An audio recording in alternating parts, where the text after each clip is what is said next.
Hey guys, and welcome back to my channel. This week I'm going to go over the different types of ribs because there are so many different kinds of ribs, and if you're like me and you don't have a place to go where you can put your hands on things before you buy them, you're probably going to be buying stuff online. So I didn't know what any of these were going to feel like or how they were going to work, and I'm not here to tell you how to use them. I'm just here to show you what they're like. So if you don't have a way to hold one in your hand, you can kind of get a feel for the flexibility and the material that they're made out of. So I'm going to zoom in and then I'm going to show you each one.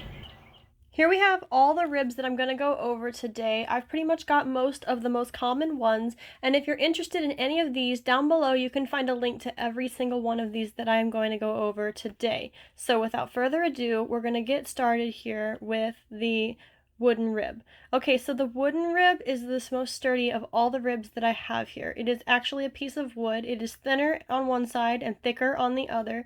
It's very solid. This is not a rib that you can bend. It is a solid, thick piece of wood. Very solid rib. The next rib we have is the blue Mudtools. This one is called Firm by Mudtools. It is thin. It is thinner than the wooden rib, and it is the same consistency all the way around. This one has a little bit of give to it. This is a rubber rib. This is the blue rib by Mudtools, which is called Firm. Next we have the green Mudtools, which is medium. So this one is thin, just like the one before. It is the same consistency all the way around. This one has more give to it than the blue. This is the medium green by Mudtools, and you can bend it pretty well. This is a nice rubber rib. This is the yellow Mudtools soft rib. This one is just like the ones before. It is thin and it is the same consistency all the way around. The yellow soft rib has much more give to it than the medium. You can bend it pretty well. This is a nice rubber rib. Again, this is the soft yellow by Mudtools.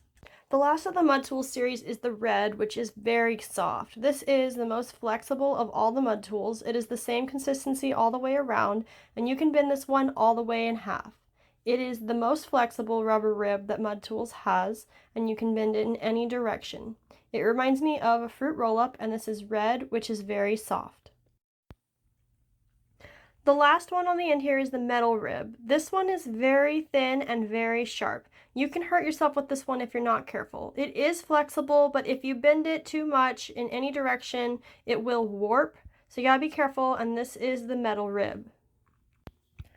I hope you found this helpful and that there's a tool here that's going to help you in creating the artwork that you want to create. You can find links for all of these in the description below. Just as a final note, the Mudtools do come in various different shapes, but each of the shapes' firmness is going to be designated by the colors that we went over today. Again, I'm not trying to tell you how to use these tools. I'm only showing you a little information about how they work because there are as many ways to use these tools as there are potters in the world, so I'm going to leave that to you.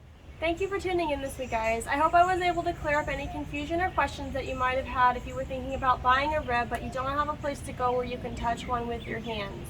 If you were interested in buying any of these, you can find the link to them in the description below, and that will take you to every single one of these options that I have here. If you'd like to get more of these interesting and fun art videos, you can go ahead and subscribe to my channel. I have a new video out every Friday at 5:30. And if you thought this was helpful, if you could like this video, I would really appreciate it. And I will see you next week.